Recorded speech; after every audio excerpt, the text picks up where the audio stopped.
The 10th topic of fruits of belief, the 11th ray, a flower of Emirdağ, an extremely powerful reply to objections raised against repetition in the Qur'an.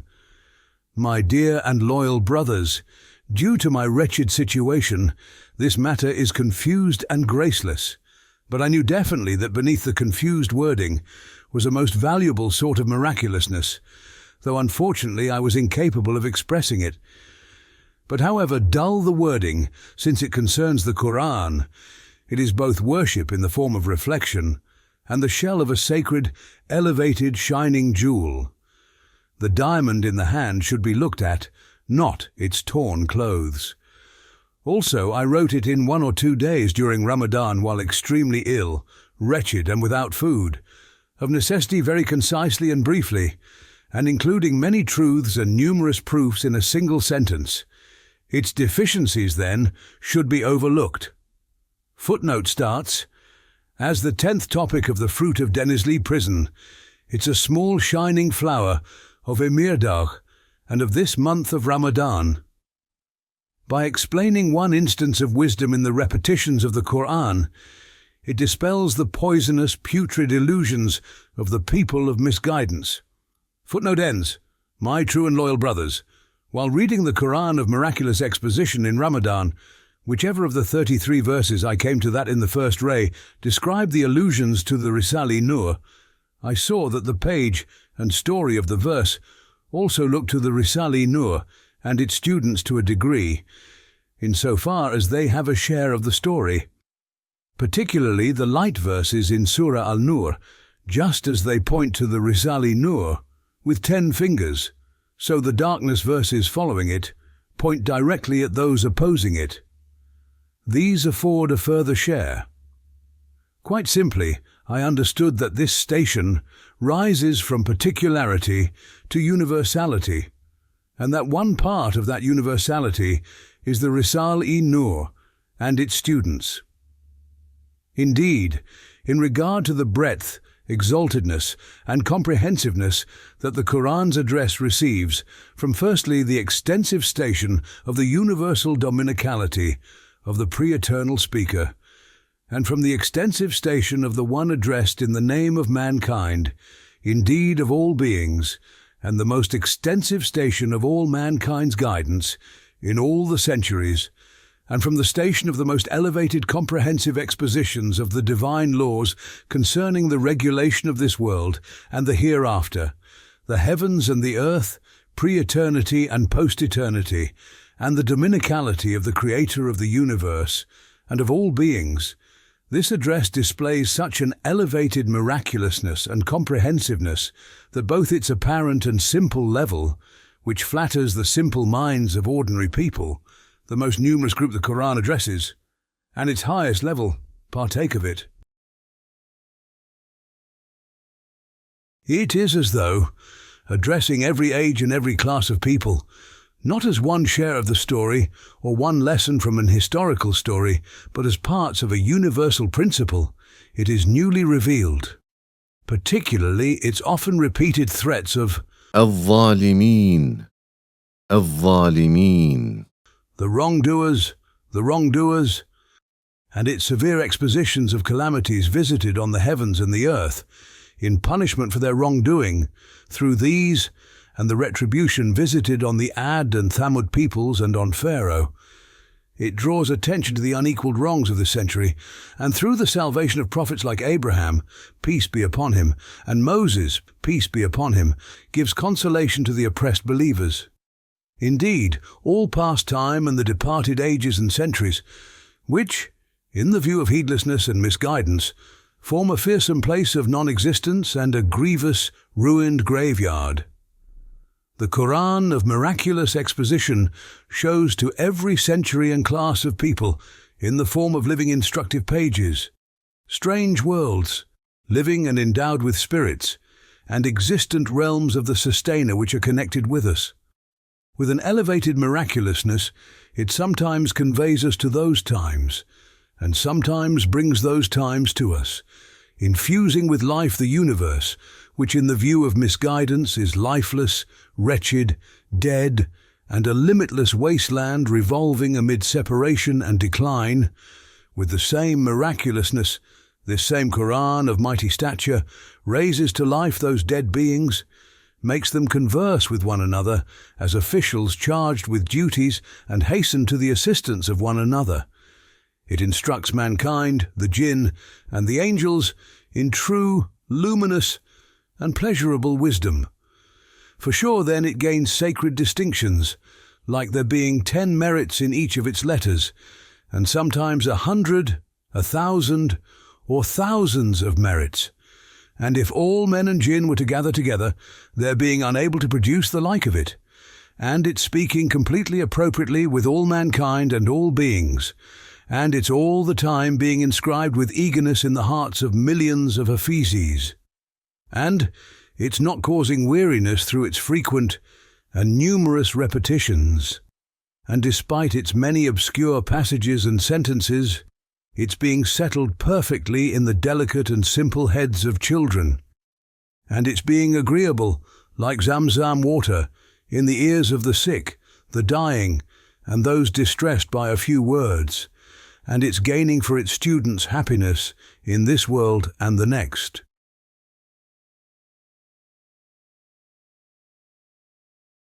Its smoothness of style, which, observing exactly its interpreters being unlettered, allows for no bombast, artificiality, or affectedness, and its descending directly from the heavens, demonstrate a fine miraculousness. So too it shows a fine miraculousness in the grace and guidance of flattering the simple minds of ordinary people, the most numerous of the classes of men, through the condescension in its expression, and mostly opening the clearest and most evident pages, like the heavens and earth, and teaching the wondrous miracles of power and meaningful lines of wisdom beneath those commonplace things. By making known that it is also a book of prayer and summons, of invocation and divine unity, which require repetition, it demonstrates a sort of miraculousness through making understood in a single sentence and a single story, through its agreeable repetitions, numerous different meanings to numerous different classes of people. Similarly, by making known that the most minor and unimportant things in ordinary, commonplace events are within its compassionate view and the sphere of its will and regulation, it demonstrates a sort of miraculousness in attaching importance to even the minor events of the companions of the Prophet, in the establishment of Islam and codification of the Sharia, and both in those minor events being universal principles, and in the establishment of Islam and the Sharia, which are general, they're producing most important fruits, as though they had been seeds. With regard to repetition being necessary due to the repetition of need, the repetition of certain verses, which, as answers to numerous repeated questions over a period of 20 years, instruct numerous different levels of people, is not a fault. Indeed, to repeat certain sentences so powerful, they produce thousands of results and a number of verses, resulting from countless evidences, which describe an infinite, awesome, all-embracing revolution that, by destroying utterly the vast universe and changing its shape at doomsday, will remove the world and found the mighty hereafter in its place, and will prove that all particulars and universals from atoms to the stars are in the hand and under the disposal of a single being, and will show the divine wrath and dominical anger, on account of the result of the universe's creation, at mankind's wrongdoing, which brings to anger the earth and the heavens and the elements. To repeat such verses is not a fault, but most powerful miraculousness and most elevated eloquence, an eloquence and lucid style corresponding exactly to the requirements of the subject. For example, as is explained in the 14th flash of the Risale-i Nur, the sentence, Bismillahir-Rahmanir-Rahim. In the name of God, the Merciful, the Compassionate, which forms a single verse and is repeated 114 times in the Qur'an, is a truth that binds the divine throne in the earth and illuminates the cosmos, and of which everyone is in need all the time. If it was repeated millions of times, there would still be need for it. One needs and longs for it, not only every day like bread, but every moment like air and light. And for example, the verse, إن ربك لهو العزيز الرحيم. and verily your sustainer is exalted in might, most compassionate, which is repeated 8 times in Surah Tasin, Qur'an chapter 26. Repeating on account of the result of the universe's creation, and in the name of universal dominicality, the salvation of the prophets whose stories are told in the Sura, and the punishments of their peoples, in order to teach that dominical dignity requires the torments of those wrongdoing peoples, while divine compassion requires the prophet's salvation, is a concise, miraculous, and elevated miraculousness, for which, if repeated thousands of times, there would still be need and longing. And for example, the verse, فبأي آلاء ربكما تكذبان. then which of the favors of your sustainer will you deny? Qur'an, chapter 55, verse 13, etc., which is repeated in Surah Ar-Rahman, and the verse, ويل يومئذ للمكذبين. woe that day to the rejectors of truth. In Surah Al-Mursalat, Qur'an chapter 77, shout out threateningly to mankind and the jinn across the centuries and the heavens and the earth, the unbelief, ingratitude, and wrongdoing of those who bring the universe and the heavens and earth to anger, spoil the results of the world's creation, and deny and respond slightingly to the majesty of divine rule, and aggress against the rights of all creatures. If a general lesson thus concerned with thousands of truths and of the strength of thousands of matters is repeated thousands of times, there would still be need for it and its awe-inspiring conciseness and beautiful miraculous eloquence. And for example, the repetition of the phrase, سبحانك يا لا إله إلا أنت الأمان الأمان خلصنا وأجرنا ونجنا من النار. Glory be unto you, there is no God but you, mercy, mercy, save us, deliver us, preserve us from hellfire. In the supplication of the Prophet, peace be upon him, called Jawshan al-Kabir, which is a true and authentic supplication of the Qur'an and a sort of summary proceeding from it, since it contains the greatest truth and the most important of the 3 supreme duties of creatures in the face of dominicality, the glorification and praise of God, and declaring him to be all holy, and the most awesome question facing mankind, man being saved from eternal misery and worship, the most necessary result of human impotence. If it is repeated thousands of times, it is still few. Thus, repetition in the Qur'an looks to principles like these. Sometimes on one page, even with regard to the requirements of the position and the need for explanation and the demands of eloquence, it expresses the truth of divine unity, perhaps 20 times explicitly and by implication. It does not cause boredom, but gives a power to it and inspires an eagerness.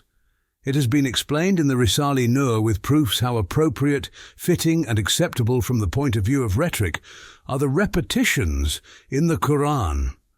The wisdom and meaning of the Meccan and Medinan surahs in the Qur'an of miraculous exposition being different in regard to eloquence, miraculousness, and detail and brevity is as follows. In Mecca, the first line of those it was addressing and those opposed to it were the Qurayshi idolaters and untaught tribesmen, so a powerful and elevated style in regard to rhetoric was necessary, and a miraculous, convincing, persuasive conciseness, and in order to establish it, repetition was required.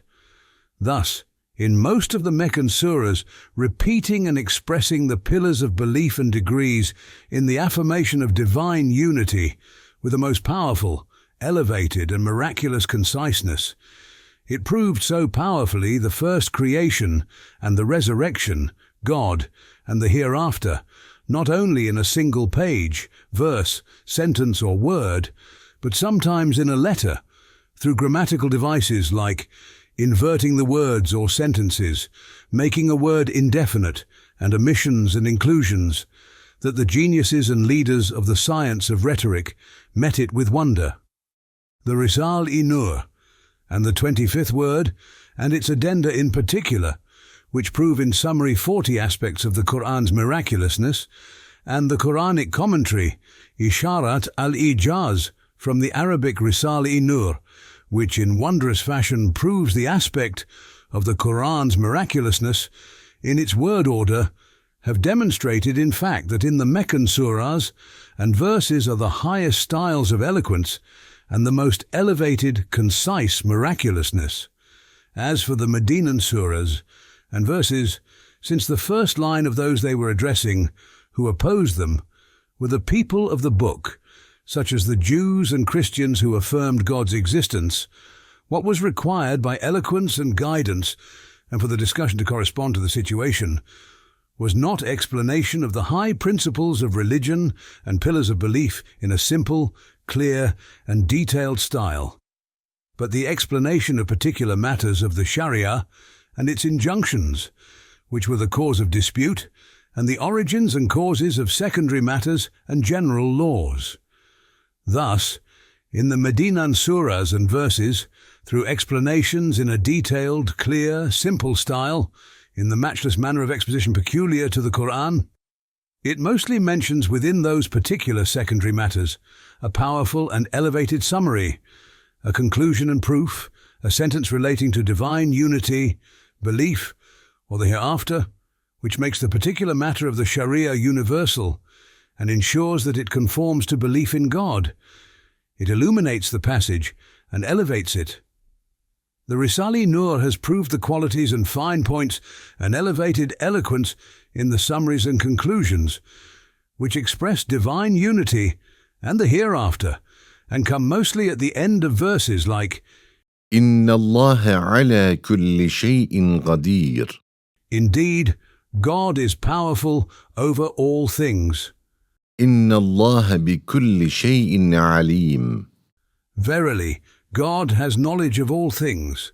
وهو العزيز الحكيم. And He is the mighty, the wise. وهو العزيز الرحيم. And He is exalted in might, most compassionate. In explaining in the second beam of the second light of the 25th word, 10 out of the many fine points of those summaries and conclusions, it has proved to the obstinate that they contain a supreme miracle.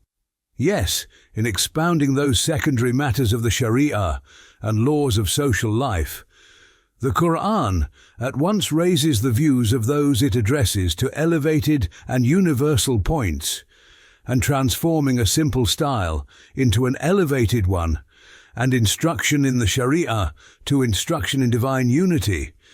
It shows it is both a book of law and commands and wisdom, and a book of the tenets of faith and belief, and of invocation and reflection and summons. And through teaching many of the aims of Quranic guidance in every passage, it displays a brilliant and miraculous eloquence, different to that of the Meccan surahs. Sometimes in 2 words, for example, in sustainer of all the worlds, and your sustainer, through the phrase, your sustainer, it expresses divine oneness, and through sustainer of all the worlds, divine unity. It expresses the divine oneness within divine unity. In a single sentence, even it sees and situates a particle in the pupil of an eye, and with the same verse, the same hammer, it situates the sun in the sky, making it an eye to the sky. For example, after the verse, خلق السماوات والأرض. Who created the heavens and the earth, following the verse, يولج الليل في النهار ويولج النهار في الليل. He merges the night into the day, and he merges the day into the night. Qur'an chapter 35, verse number 13. It says, وهو عليم بذات الصدور. and he has full knowledge of all that is in men's hearts. Qur'an chapter 35, verse number 38. It says, within the vast majesty of the creation of the earth and the skies, he knows and regulates also the thoughts of the heart. And through an exposition of this sort, transforms that simple and unlettered level and particular discussion, which takes into account the minds of ordinary people, into an elevated, attractive, and general conversation for the purpose of guidance.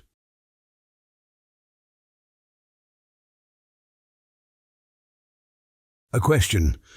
Sometimes an important truth is not apparent to a superficial view, and in some positions the connection is not known when an elevated summary concerning divine unity or a universal principle is drawn from a minor and ordinary matter, and it is imagined to be a fault. For example, to mention the extremely elevated principle, وفوق كل ذي علم عليم. and over all endued with knowledge, one knowing. Qur'an, chapter 12, verse 76. When Joseph, peace be upon him, seized his brother through subterfuge, does not appear to be in keeping with eloquence. What is its meaning and purpose? The answer. In most of the long and middle-length suras, which are each small Qur'ans, and in many pages and passages, not only 2 or 3 aims are followed, for, by its nature, the Qur'an comprises many books and teachings, such as being a book of invocation, belief and reflection, and a book of law, wisdom and guidance. Thus, since it describes the majestic manifestations of divine dominicality, and its encompassing all things, as a sort of recitation of the mighty book of the universe, it follows many aims in every discussion and sometimes on a single page. While instructing in knowledge of God, the degrees in divine unity, and the truths of belief, with an apparently weak connection, it opens another subject of instruction in the following passage, joining powerful connections to the weak one. It corresponds perfectly to the discussion and raises the level of eloquence. A second question. What is the purpose of the Qur'an proving and drawing attention to the hereafter, divine unity, and man's reward and punishment thousands of times, explicitly, implicitly and elusively, and teaching them in every surah, on every page and in every discussion? The answer. To instruct in the most important, most significant and most awesome matters in the sphere of contingency, and in the revolutions in the universe's history concerning man's duty, the means to his eternal misery or happiness, man who undertook the divine vicegerency of the earth, and to remove his countless doubts, and to smash his violent denials and obduracy, indeed to make man confirm those awesome revolutions and submit to those most necessary essential matters which are as great as the revolutions. If the Qur'an draws his attention to them thousands or even millions of times, it is not excessive, for those discussions in the Qur'an are read millions of times, and they do not cause boredom, nor does the need cease.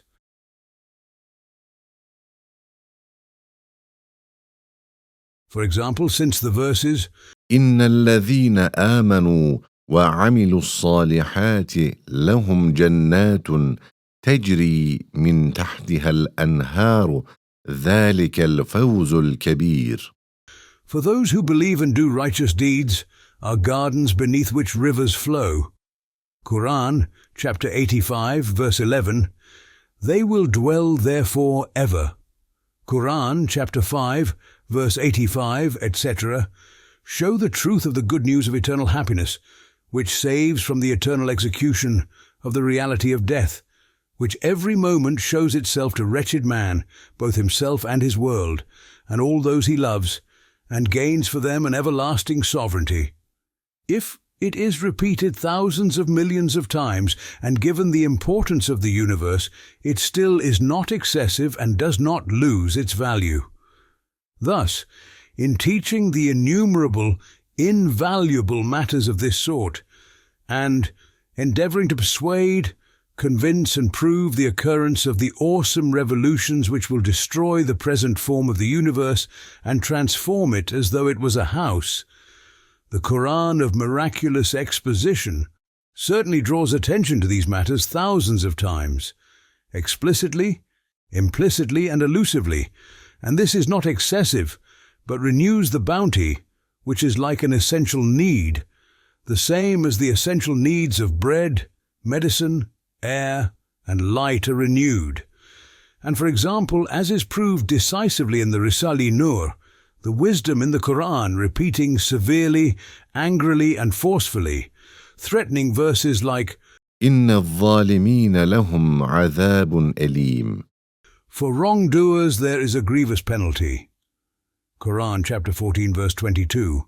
والذين كفروا لهم نار جهنم. But for those who reject God, for them will be the fire of hell. Quran chapter 35 verse 36. Is that man's unbelief is such a transgression against the rights of the universe, and most creatures, that it makes the heavens and earth angry, and brings the elements to anger, so that they deal blows on those wrongdoers with tempest and storm. According to the clear statement of the verses, إذا ألقوا فيها سمعوا لها شهيقا وهي تفور تكاد تميز من الغيظ. And when they are cast therein, they will hear the terrible drawing in of its breath as it blazes forth, almost bursting with fury. Quran chapter 67 verses 7 and 8. Hell so rages at those iniquitous deniers that it almost disintegrates with fury. Thus, through the wisdom of showing, not from the point of view of man's smallness and insignificance before such a general crime and boundless aggression, the importance of the rights of the monarch of universe's subjects before the greatness of the wrongful crime, and the awesomeness of the unjust aggression, and the boundless ugliness in the unbelief and iniquity of those deniers. In accordance with the wisdom of showing this, if repeating in his decree most wrathfully and severely the crime and its punishment, thousands, millions, or even thousands of millions of times, it still would not be excessive, and a fault, because for 1,000 years thousands of millions of people have read such verses every day, not with boredom, but with complete eagerness and need.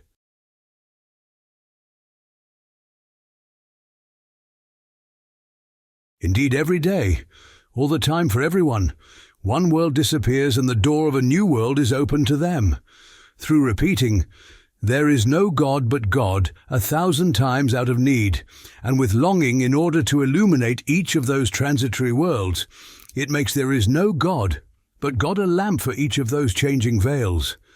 In the same way, in accordance with the wisdom of appreciating through reading the Qur'an the penalties of those crimes and the severe threats of the pre-eternal monarch, which smash their obduracy, and of working to be saved from the rebellion of the soul, so as not to obscure in darkness those multiple, fleeting veils and renewed travelling universes, and not to make ugly their images, which are reflected in the mirrors of their lives, and not to turn against them those guessed views which may testify in favour of them.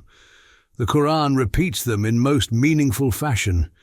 Even Satan would shudder at imagining to be out of place these so powerful, severe, and repeated threats of the Qur'an.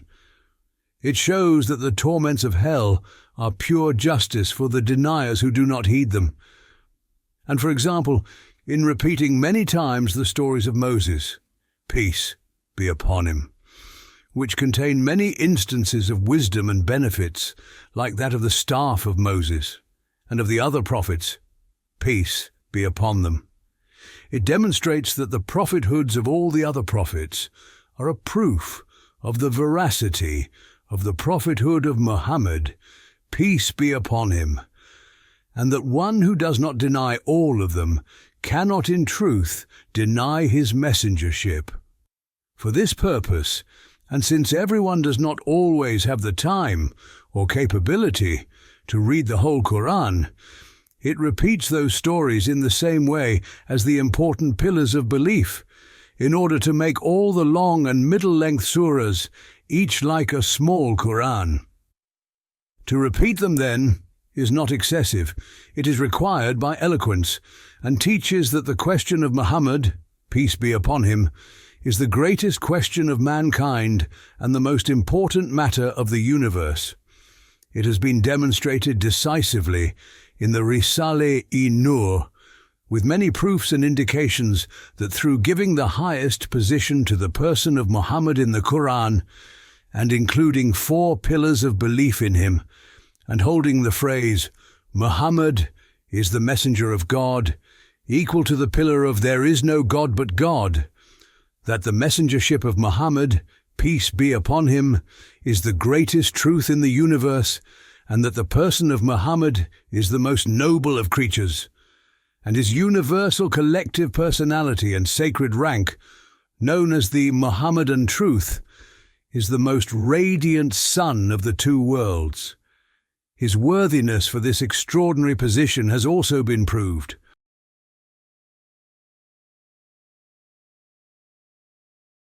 One of these proofs is this: according to the principle of the cause is like the doer, with the equivalent of all the good works performed by all his community at all times entering his book of good works, and the light which he brought illuminating all the truths of the cosmos, and is gratifying not only the jinn, mankind and animate beings, but also the universe and the heavens and earth, and the supplications of plants offered through the tongue of disposition, and the supplications of animals offered through the tongue of their innate need, and the righteous of his, peace be upon him, community, every day bequeathing to him their benedictions and supplications for mercy and spiritual gains, whose millions, and together with spirit beings even millions of unrejectable supplications are accepted, as we actually witness with our eyes.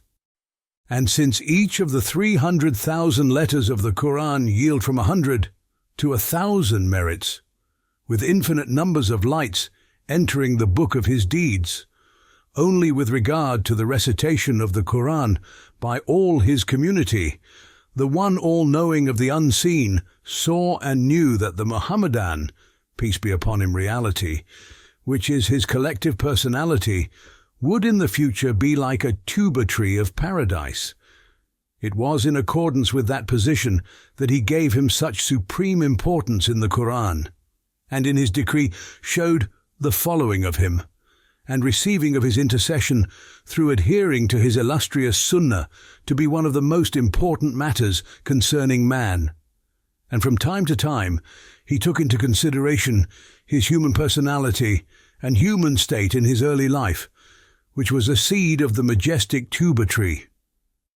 Thus, since the truths repeated in the Qur'an are of this value, all sound natures will testify that in its repetitions is a powerful and extensive miracle.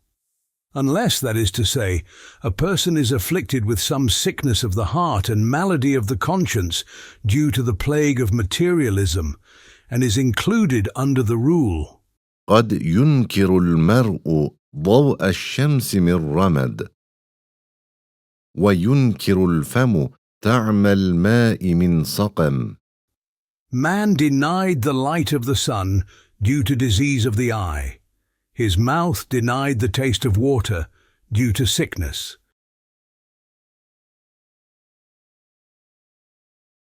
2 additions, which form a conclusion to the 10th topic. The first: 12 years ago I heard that a most fearsome and obdurate atheist had instigated a conspiracy against the Qur'an, which was to have it translated. He said, the Qur'an should be translated so that everyone can know just what it is. That is, he hatched a dire plan with the idea of everyone seeing its unnecessary repetitions and its translation being read in its place. However, the irrefutable proofs of the Risale-i Nur prove decisively that a true translation of the Qur'an is not possible, and other languages cannot preserve the Qur'an's qualities and fine points in place of the grammatical language of Arabic.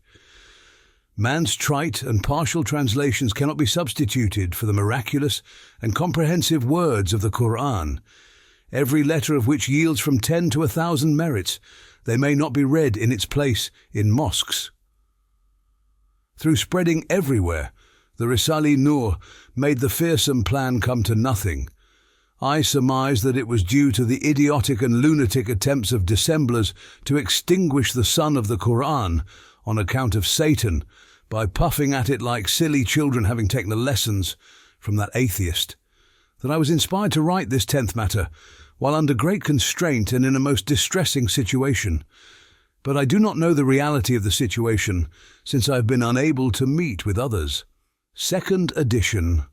After our release from Denizli Prison, I was staying on the top floor of the famous Shahir Hotel. The subtle and graceful dancing of the leaves, branches and trunks of the many poplar trees in the fine gardens opposite me at the touching of the breeze, each with a rapturous and ecstatic motion like a circle of dervishes, pained my heart, sorrowful and melancholy at being parted from my brothers and remaining alone. Suddenly, the seasons of autumn and winter came to mind, and a heedlessness overcame me. I so pitied those graceful poplars and living creatures swaying with perfect joyousness that my eyes filled with tears.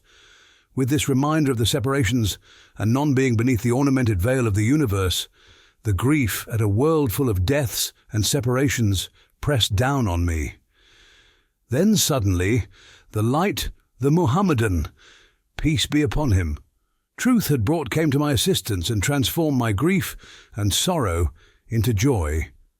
Indeed, I am eternally grateful to the Muhammadan being, peace be upon him, for the assistance and consolation which alleviated my situation at that time.